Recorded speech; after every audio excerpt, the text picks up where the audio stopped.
भगवद गीता से सफलता के महान रहस्य 12 बाय लॉर्ड कृष्णा। विफलता का मुख्य कारण क्रोध है। क्रोध हमारी सोचने समझने की शक्ति को नष्ट कर देता है। क्रोध में लिया निर्णय कभी भी उचित नहीं है। क्रोध हमारी बुद्धि में भटकाव पैदा करता है।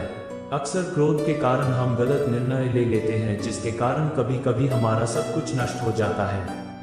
क्रोध व्यक्ति के जीवन में सभी प्रकार की असफलताओं का मूल कारण है।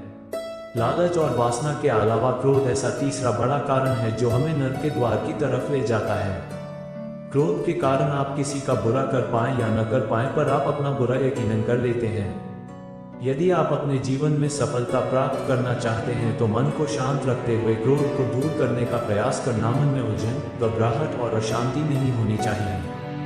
बाहर चाहे कितनी भी बड़ी दुविधा क्यों न हो, यदि आप अंदर से शांत रहते हैं तो आप उस विपरीत परिस्थिति में भी सकारात्मक ऊर्जा महसूस करेंगे और सही निर्णय ले पाएंगे, जो वांछित लक्ष्यों को प्राप्त करने में मदद करता है। यदि आपको सफल होना है तो ध्यान एक व्यक्ति को सभी दुखों को दूर करने में मदद कर सकता है।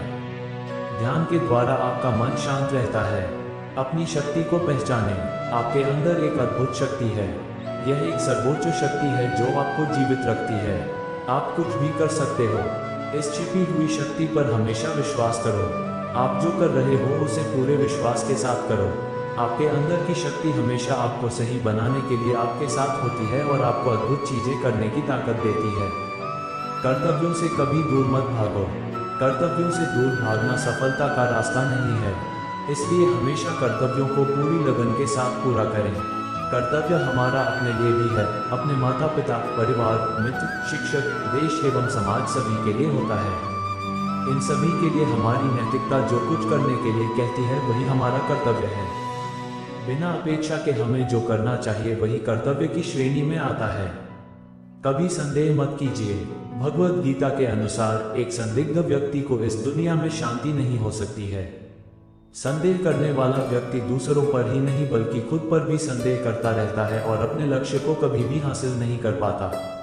आप जो भी कर रहे हैं उसे पूरे विश्वास के साथ करने से ही आप सफल हो सकते हैं। यदि आपको यह संदेह है कि आप सफल होंगे या नहीं तो आप अपनी ही सफलता पर संदेह कर रहे हैं। जहां संदेह होता है वहां विश्वास नहीं होता। इसलिए कभी संदेह मत कीजिए बल्कि अपने आप पर पूरा विश्वास रखकर आगे बढ़िए। डर का सामना करो। डर से बचने का सिर्फ एक ही तरीका है कि उसका सामना किया जाए। यदि आपके अंदर कुछ खोने का डर रहेगा तो आप कुछ भी बड़ा नहीं पा सकते। किसी भी समस्या का दृढ़ता से सामना करना चाहिए। यह अंदाजा लगाना मुश्किल नहीं है कि अगर कोई डर न हो तो जीवन कितना सुंदर होगा। धार्मिकता के मार्ग पर चलें। महाभारत में एक स्थिति थी जहां अर्जुन दुविधा में थे और वो कृष्ण से पूछते हैं कि क्या वह अपने ही भाइयों के खिलाफ लड़ने के लिए सही है। कृष्ण ने उत्तर दिया कि तुम बुराई से लड़ रहे हो, चाहे वे तुम्हारे भाई ही क्यों न हो। बुराई को नष्ट करना सही है। चाहे जो भी परिस्थिति हो, हमेशा धार्मिकता के मार्ग पर चलो। ध्यान करो और अपनी आत्मा से पूछो कि क्या सही है। आपके अंतरात्मा की आवाज भगवान की आवाज होती है। भगवान की आवाज को अंतरात्मा की आवाज के रूप में सुना जा सकता है और यह केवल तब किया जा सकता है जब हम कुछ समय के लिए शांत मन से ध्यान करते हैं।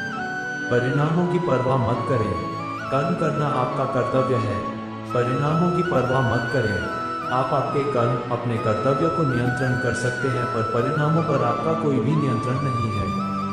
काम का फल आपका मकसद नहीं होना चाहिए और आपको कभी भी निष्क्रिय नहीं होना चाहिए। परिणामों की परवाह मत करें। कर्म करना आपका कर्तव्य है। परिणामों की परवाह मत करें। आप आपके कर्म, अपने कर्तव्य को नियंत्रण कर सकते हैं, पर परिणामों पर आपका कोई भी नियंत्रण नहीं है। काम का फल आपका मकसद नहीं होना चाहिए और आपको कभी भी निष्क्रिय नहीं होना चाहिए।